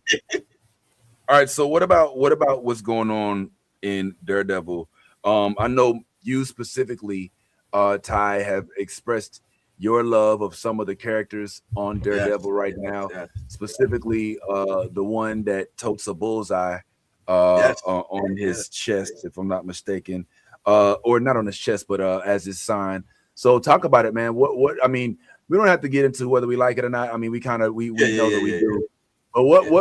All right, let's kind of get into this. This most recent episode, just to get y'all caught up. We're now in Hell's Kitchen, and we talked about this, I think, before. But Kingpin is the mayor. Well, I guess we should distinguish Kingpin and Wilson Fisk, because I guess Wilson Fisk is a character in himself, right? Like, he is the guy who's seemingly, supposedly cultured. He's an art gallery. Maybe he's more into purchasing stocks and investments and things of that sort. When the Kingpin, that's the guy who crushed your skull. That's the dude who sends out old boy. What's my man name? I can't never remember his name. Buck. That sends out Buck to go do his bidding. That's the dude who says, "Meet me in the basement, and I'm gonna because I want you to see me killing the dude you was messing around with when you thought I was dead." You know what I'm saying? Like that's Kingpin. Wilson Fisk is a politician. He's a man who knows how to rub the public the right way in order to get what he wants out of them. And I think that what we just witnessed in what happened with his girl is that his wife, Kingpin, his wife, yes, his wife, correct, is that Kingpin has been laying dormant. In fact, if you've been watching carefully, you may have noticed that Wilson Fisk starts smiling this season. Remember last season, like it ended with one uncomfortable smile when he was trying to speak to New York. He's like, "New York, I will do anything to take care of you, because I love nothing more than the city of New York." And he did one of these right here.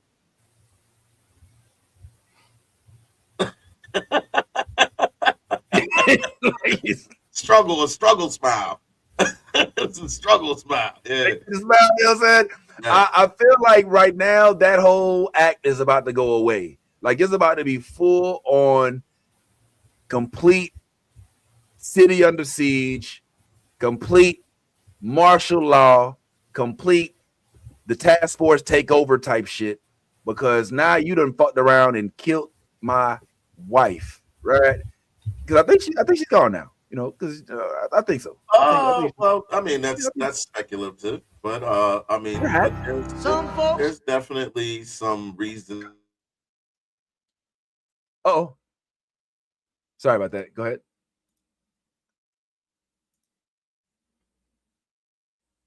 Oh, did I lose you? Are you still there? Can you hear me? You have me. It muted me. My bad. So no, it's fine. So I think there's definitely some reason for concern. You described some things that are already actually in play. The martial law, the task force going around and doing whatever they wanted to do and causing mayhem. That's already in play. That was in play before this happened to his wife. But to kind of touch on what you're talking about in terms of the facade, which is Wilson Fisk, I think that the mirror is shattered.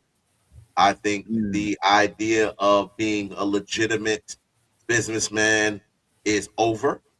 I think now being the totalitarian, sovereign, individual that we may familiarize in our real life is also showing his ugly face in Hell's Kitchen, and will show his face in Hell's Kitchen. If you remember from the Daredevil season on Netflix, the Daredevil seasons on Netflix, when he met her, she was the light in the darkness.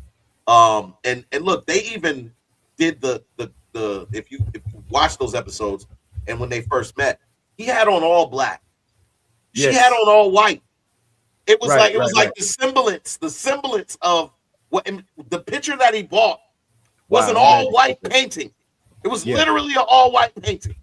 So she was the light in his darkness, and has been the light in his darkness ever since they met. Vanessa has always been that. She's been the calming force to that storm. Well, if she disappears or dissipates or whatever the case may be, then the storm rages. The storm is is unhinged, and not only is it unhinged, but it becomes worse, because anytime you bottle something up and it just continues to fester, eventually it's gonna burst, and that's what you've got with this version of the Kingpin. I'm no longer gonna call him Fisk, because now introducing the Kingpin. The Kingpin is back. He is back. You saw him in season 1. You saw him messing up people and beating up people and breaking legs and doing whatever he would do as Kingpin. Those days are on the horizon. It only gets worse because now he's more powerful. Then he was just a common street thug with some pizzazz and some finesse. Now he's a whole mayor with a whole police force under his control. You do not have any idea of what kind of just crazy stuff he's about to unfold, which is why you're going to have to call for help. This is going to be a call for help moment. Like, oh, look, we thought we had it under control. We were very wrong. I need help. And that's what now all of the people that have been kind of just laying back, because we are in Hell's Kitchen, mind you. All of his friends still have been occupying that same space of Hell's Kitchen, but they just haven't said anything. We haven't seen Jessica Jones. We haven't seen Luke Cage. We haven't seen the Iron Fist. But they all there. They're all residents. They're still all residents. All of this stuff is going on in the same city. We still haven't seen Punisher, who got out, and we don't know where the heck he's at. So there's a lot of help to be had. It just hasn't been called on. Matt and what's her name? I don't do names. Redhead. I forget it. I don't. Yeah. Anyway, Karen. Yes. The dude who's not watching the show. Yeah, he knows Karen. He knows the dude who's not watching. He didn't say he didn't interview her. He said he didn't watch the show. He didn't. He probably got on. Maybe texted his stuff. Uh-oh. Did I? Yeah, look at Andy. Probably did the interview. Yeah, I forgot. Probably did it and forgot to post it. Yeah, Ant, man. Yeah. No, it's not something else. I'll tell you out later. Okay, cool. But yeah, I do think that Well, let me step outside of the plot line and let me talk about the fact that the show is on the air right now. And let me holler at you real quick about this, Ty, because I think you could appreciate this. Like, it feels like they have given I think it's safe to say at this point that it's been a smooth transition. It's fairly smooth from Netflix to Disney Plus. There was a lot of questions about whether or not it was going to live up to the same bloody, violent nature that Netflix was giving us, and I think we've gotten that. There was some questions as to whether or not they would it maybe worse, maybe. I mean, maybe. Well, there's a question about that. But yeah, we were wondering whether or not they were going to let the language run rampant, and they don't. They still speak. This is not Daredevil for kids on a Saturday morning cartoon where Spider and his amazing friends.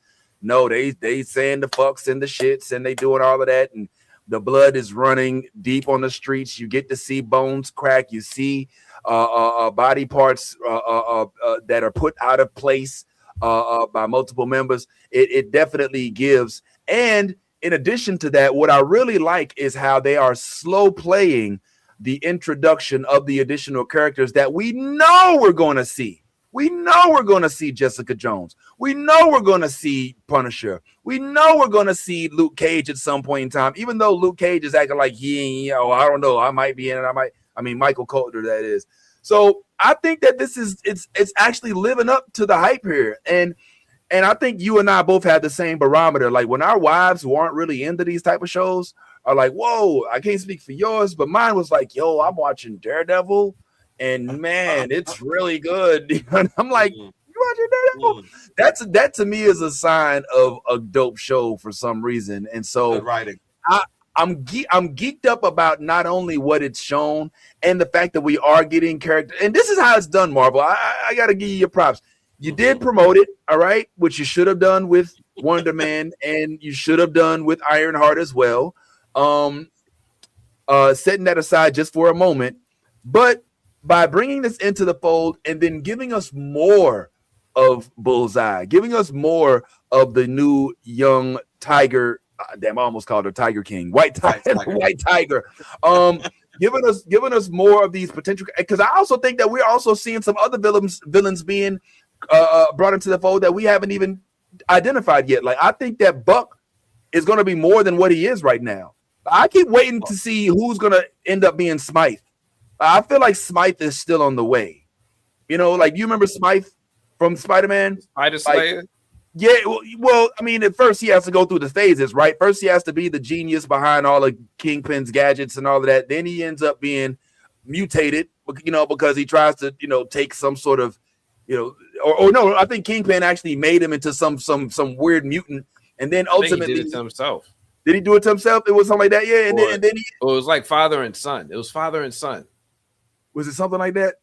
Yeah, and so, like, Kingpin did something to his father, and then his son stepped into this place. Yeah, so I feel like one of those dudes that Kingpin has around all the time could end up being Smythe, or maybe I'm tripping. I don't know. It just feels that way to me for some reason. For those that don't remember, the guy in the background right here in this picture is a Smythe to Kingpin, and he honestly could be any one of those characters. There's Buck, who it could be. Or it could be the other guy that was in the car with Kingpin. Oh no, it's definitely not him. It would if anybody, it would be Buck. You think Buck? I don't know. Yeah. If you're talking about Garrett Foley's son, then nah, I couldn't see him. We gotta get it. Yeah. We'll figure it out, but. But Buck seems like he would be, prime for that candidate of Smythe. He's already trained, in hand-to-hand combat and weapons and all of the necessary things to kind of transition to a superpowered person. But it could be somebody we haven't even met yet, so we don't know. Yeah. But or it might not be any of them. There might not be a Smythe. They might not choose to go that storyline route. But listen, you're on to something though in terms of the characters that are surrounding the main characters, which is why I told you like Bullseye is really growing on it. Bullseye as a character is a very interesting character because now you're realizing that he was influenced by a mental condition or like some type of something was going on where she was able to mind control him. He didn't like it, or at least put him in a position where he felt like he had no other choice when it came to Foggy. They've been making that like for the last 2-3 episodes his whole thing. Like, I did not want to kill your friend. Like, this was not personal. Like, I did, like, yo, and this last episode, I'm glad they did it, but it also felt a little filler. But I'm glad they did it. And the reason being is because it was really starting to feel as though Daredevil is not a hero, but like an anti-hero. Because of the way that he's been moving with the aggression, the rage. I think I said that. I was like, they're doing such a good job, and Charlie Cox himself is doing such a great job of making you feel these ass whoopings he's putting on people. Like it's like when he the energy that he's kicking butt with, it's like oh. I mean, every time he hits you, it's all that energy. Like, hey, you hitting him that hard, huh, Charlie? Charlie been in the gym. Charlie was like I'm training with Terrence Crawford and yeah. So I think that it was necessary for them to kind of reel him back in because he was getting lost in that revenge. That revenge was really kind of driving him for the most of the season. Has been him trying to get that get back, and the get back is not really the plot of a hero. Like a hero, that's the plot of a villain. And so I think they needed to reel him back in, and that's what he kind of showed in this episode. He was saying, I think he said, I'm not doing this for you. Like, I'm not saving you for you. I'm doing it for me because I need, like, I've been out here just wanting to kill you. I'm just out here just wanting to do all of it. That's not me. Like, I need to get back to me. This has changed me psychologically, mentally, physically, emotionally. And I need to get back to self. I need to get back to my ground roots, back to my moral standing and become the hero that I was trying to be for Hell's Kitchen, not the people that I hunt. And I think that was important, but it also opens this window of opportunity for Bullseye to also make that change and make that decision. And man, I'm telling you, look, when I see this dude killing dudes with forks and spoons and spit wads and all of that, man, and the creativity in his kills, bro, he's such an interesting character, man. Like, so I want to see more of Bullseye. I would love to see a spinoff of Bullseye going back to how he became who he was and everything like that. I would love to see that. So yeah, man, these. So you would watch a Bullseye show? Hell yeah.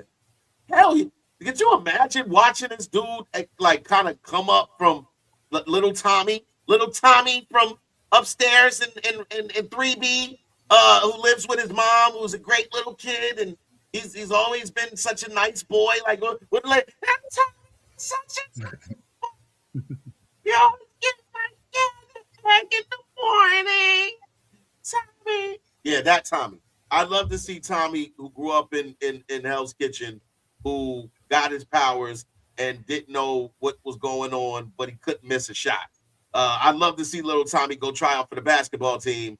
And he hits every shot from 3, and they're like, well, Tommy doesn't miss, like Tommy's never shot a basketball a day in his life, but now Tommy's scoring 25 and 10 every night. Ironically enough, I think that's kind of what the objective is, and I think that they've successfully done that. They've gotten us interested in a whole new slew of characters. I mean, I think that they haven't reached the potential that they will. But even for the young white tiger that's being developed, who's getting her powers together and all that, they're giving us the opportunity to invest emotionally in a whole new cast of characters that is in addition to the defenders that we knew from before. And so that's exciting to watch. And it's also exciting to see where they're going with the plot of Wilson Fisk as he goes through this interesting period of mourning, so to speak. It looks like they actually spoke about this episode. Y'all keep talking about death. She is not. I don't think she's dead. I think she's comatose. She's been living in her head, like that's what they were showing you, those visions of the like she's stuck on this one memory, which is her best memory, which is the time that she met Wilson. Like that she asked him twice, "Hey, tell us about the first time. Tell me about the first time we met." And even when they were showing the visions, that was the vision of her first encounter with Wilson, which is her best memory. And I think that what happened is the same thing that kind of happened with Victor Freeze, where your wife is now in this comatose state, and you're just looking for a way to bring her out of it and bring her back, but she's not dead. Like she's just in a vegetative state. And I think that that's kind of what happened with Vanessa. Vanessa got a piece of glass shrapnel that was embedded in her temple, which some way probably pierced her brain. And so I think that what you saw her do was slip into this vegetative coma-like state, which is, in some cases worse than death, because you can see this person, but you can't interact with this person. And I think that in itself is the same tragedy that is going to befall Wilson Fisk, aka the Kingpin, is the fact that the one person who you loved the most, you no longer have that voice to calm you. You no longer have that person who you trust beyond anybody else. Because remember, there's only two people that he trusts: Vanessa and Buck. That's it. He don't trust nobody else. That's a short list of people that he trusts. And so now that Vanessa's gone and it's only Buck she's is gone. Well, she's gone in terms of, I think she's gone in terms of her mental capacity to have these conversations with him. But I think that she's present. Maybe he does pull the plug this next episode. Maybe he doesn't. Maybe he lives like Victor Freeze, like there's a way to get her back. We just gotta get the best doctors and all of that kind of stuff. Like, what I'm saying? He's like, I think that's what's gonna wind up happening, but it doesn't stop the revenge, the anger, the like for even putting Vanessa in that position. And so Bullseye and now Daredevil, because as Daredevil stated, because Bullseye said he's coming after me. No, he's coming after both of us. I was there. So that's all that was enough for Kingpin in itself, was just my presence there. Now he's going to come for both of us. And I think that's, again, where you realize I bit off more than I can chew. And now I need to call in reinforcements, because I thought I could handle it. I thought me and Karen had it under control, but we clearly don't. And look, based off of Karen's reaction to him bringing Bullseye back there alive, let's not forget, Karen hates Bullseye just as much as Daredevil does, because you took away our best friend Foggy. So can I even trust to leave him around you while he recruits, or are you going to kill him too, Karen? Like, because I feel like Karen has that in her too. I think that when it comes to Foggy, and I'm glad they did the flashbacks to show you the relationship between him and Foggy. Foggy was his best friend, man. Like, you know what I'm saying? And you took out my best friend, bro. I got to get some type of get back, man. We might have to take a finger. Might have to take one of your throwing hands. You know what I'm saying? Something like that. I mean, like, what could be worse to a guy that doesn't miss than taking away the ability to hit? Making them blind. I don't know. But so just real quick, I'll say this real quick, and then we're going to jump on a couple other quick.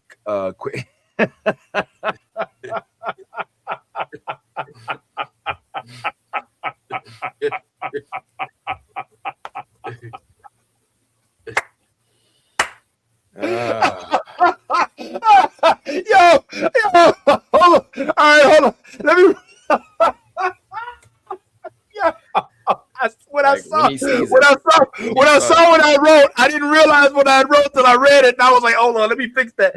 All right, so we're gonna jump on this, but I just wanted to say real quick before we leave off of Daredevil.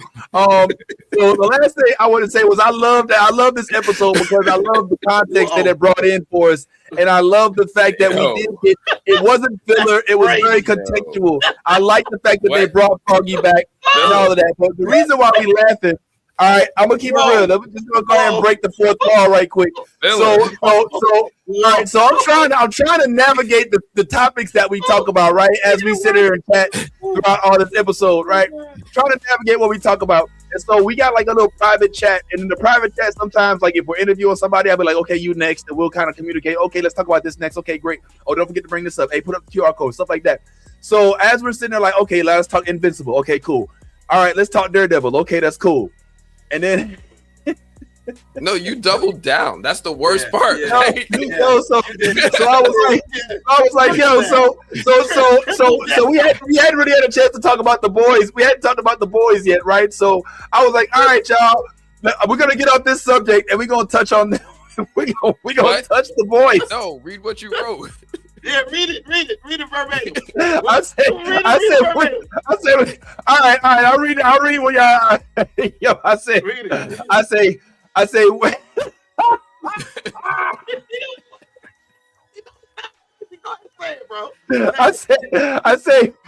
all right, we'll touch boys for a quick sec, but then we got to get into from and upcoming shit before we wrap. And then I said, wait, hold up. I meant touch the boys. And then I was like, no, touch on the boys. And then Ed come in and talk about, I'm not touching boys. I didn't mean it like that. You know what I'm saying? I was just saying like the show, the boys, you know what? Because of that, we're not even going to talk about the boys. I don't even want to mention the boys no more. You know, I forget that. Scrap that, man. The boy, there are no boys. Okay, ain't no boys no more. All right, the boys is gone. All right, we ain't gonna talk about it. I feel weird even bringing it up anymore. But nah, Grace had a good point about Daredevil. She said this is a good point. I hadn't thought about this. Was there? Because she did bring up that allergy. I mean, she want to talk pineapple. Did she have an allergy to pineapples? I don't remember her having an allergy. She didn't say anything about an allergy. She said she doesn't. He said that you don't even drink pineapple juice. I guess you have heard the taste. You hate the taste. So that it was surprising that she asked for pineapple, but there was never an inclination or anything that he said about her being allergic to it. It was just that thing. I think it was what we think it is. Again, this was a shard that pierced her brain.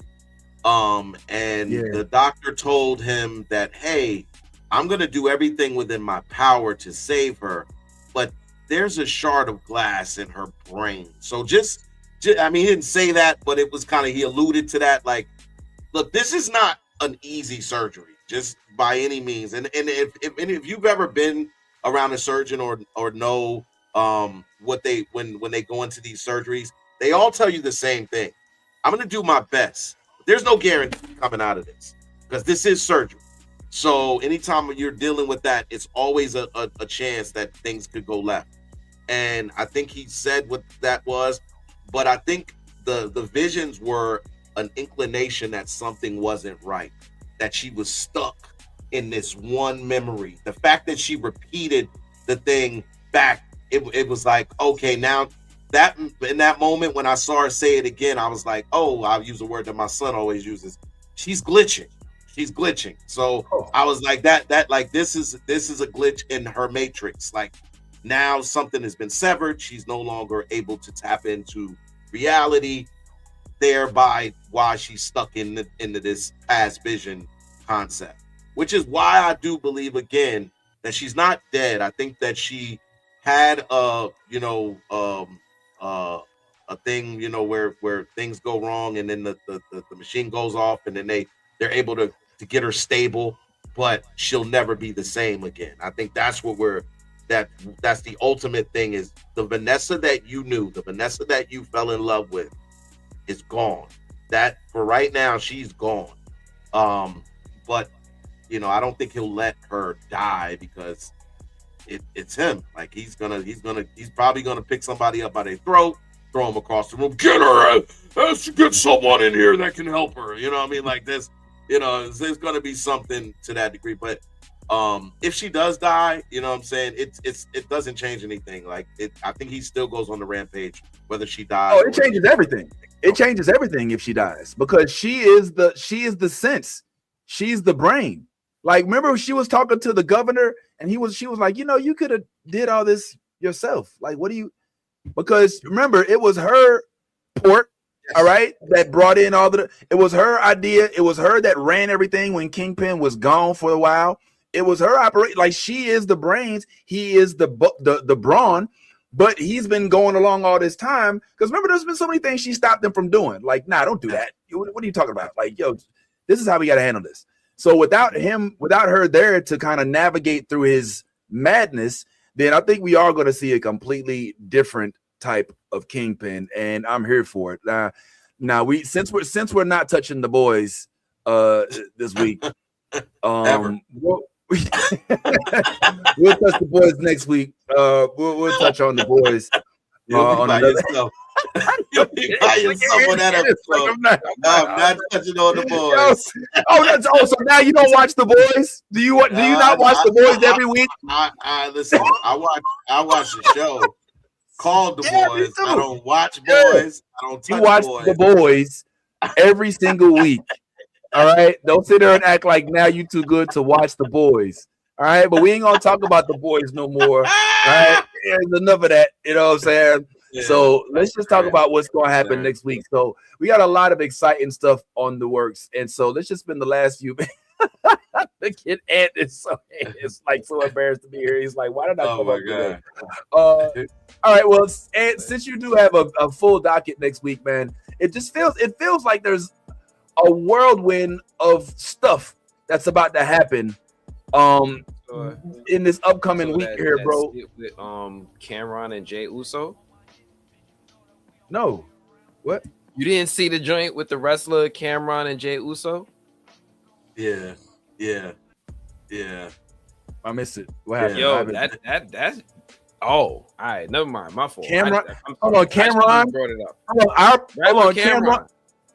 Cameron, yo, what up, buzzing, bird, flip a dozen. Holla at your boy. You thought your cousin wasn't? God, damn. Okay.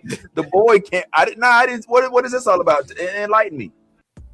So, WrestleMania weekend is this weekend. Night 1 is tonight. It's now a 2-night event. And in promotion of WrestleMania, main event Jay Uso, the WWE wrestler, aka the cousin of The Rock, went on Cameron's podcast. Oh, and Cameron was sitting there in real time learning, like, wait a minute, WrestleMania is a 2-night event now? And he was like, yeah. It was like, all right, so Jay Uso, what night you wrestle on? He goes, night 1. He started looking at the producer. He goes, you bring me a night 1, motherfucker, when there's you didn't bring me a night 2? Like, yo, why are you bringing... Jay Uso's like, yo, Cam, I ain't got to be here. He's like, no, you ain't got to be here. I ain't talking to you. I'm talking about producer. And, yo, the whole shit is hilarious. Yeah, there you go. That's it right there. And then this joint pulls out. And, yeah, WrestleMania is tonight. That's Jay Uso, the Samoan, a.k.a. cousin of The Rock, and Roman Reigns, who's fighting for the title this weekend. Yeah, this whole thing went down and the whole internet started lighting up. I'm surprised it ain't come down your feed. You got to fix your algorithm, man. You got to get into this wrestling. You missing out. Yeah, Ty, I know you know about wrestling. We know about wrestling, and I know this was definitely a publicity stunt. And yes. It looks very wrestling-esque. Hold on, maybe we can even let's listen in on what it is here, man. I got a feeling it gets juicy. Hold up. Yeah.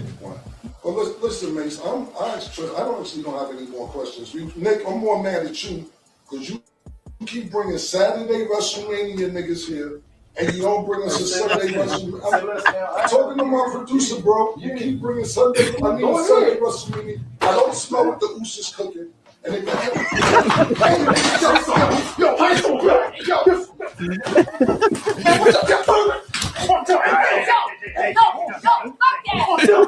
It's me. We done. We done. He tripped.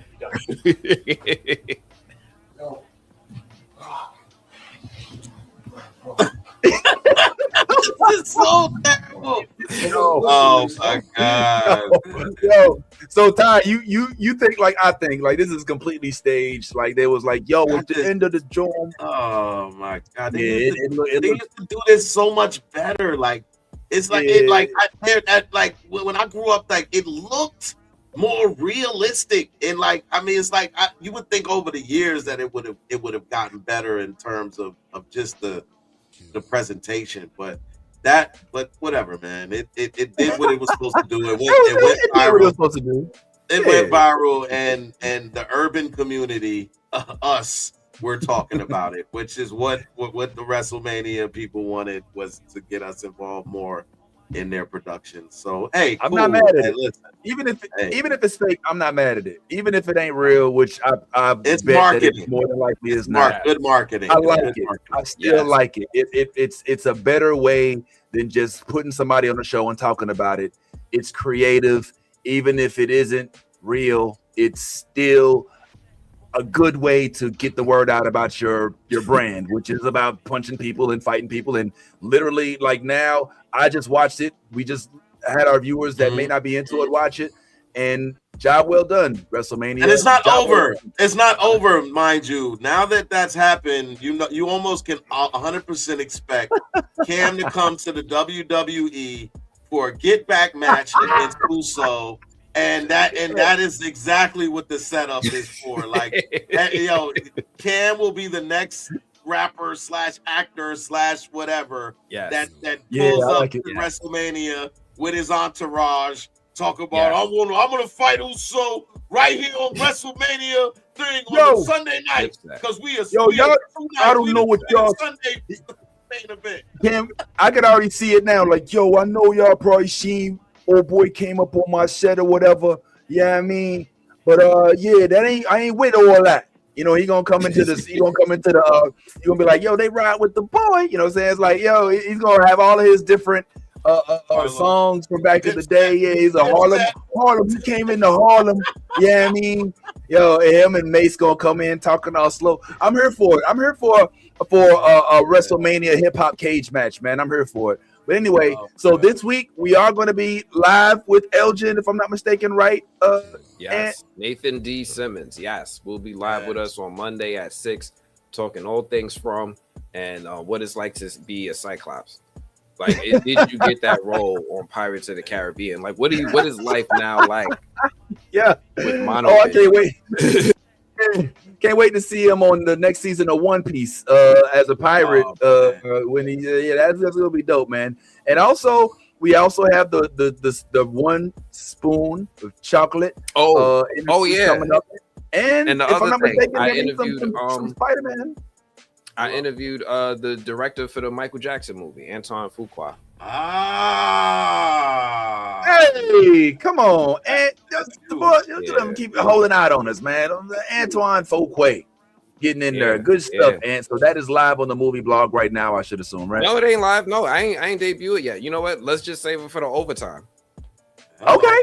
Let's do that. Hello. Let's run it. Okay. Hello. Well, much things on the docket for those of y'all that do follow. Thank you so much for pulling up, especially on a morning like this, man. And dealing with sometimes some of the issues and some of the quirks and stuff. Thanks. Real quick shout out to Yaz, who popped up in the chat but wasn't able to make it, as well as Lady Mandalore and all the others. We will continue. Look out for us this upcoming Monday. It's going to be kind of crazy because I know we do the Darth Maul thing on Mondays. We'll have to rearrange it in a way that makes it work. But we'll definitely be back next week talking that shit. And who knows, maybe a chair will get thrown or somebody get dragged across the desk or something. Who knows? We'll see. But we will have to chat about the Invincible finale next week, as well as something that I think something comes out on Friday. I think it might be Monarch already came out. I think the Monarch their finale was first No, day after no, Monarch? no. There's another episode of Monarch coming. Oh, it is. I thought it was. Oh, yeah. Okay. I thought that was last. Nah, I'm pretty sure because I checked this morning because I was gonna put it on the docket. But either way, hey, we only got a couple more seconds, so I'm going to go ahead and say this. Look, be your authentic self. If you ain't being yourself, you being fake. And in all things, if you a geek, go ahead and let that geek flag fly. Shout out to my boys and Ty for pulling up this morning, and for you for being here as well. Make sure y'all pull up next week and tune in to From as it premieres this upcoming Sunday. New Blurred. Oh, hold on, can I do it again? Hey, check out New Blurred Order. They're a whole vibe. It's the newest thing on the. Sorry, let me try that again. I'm so sorry. Hey, shout out to New Blurred Order. They're a whole vibe. The funniest people, the friendliest people, and also the nerdiest people you ever see. And they're black. Check them out.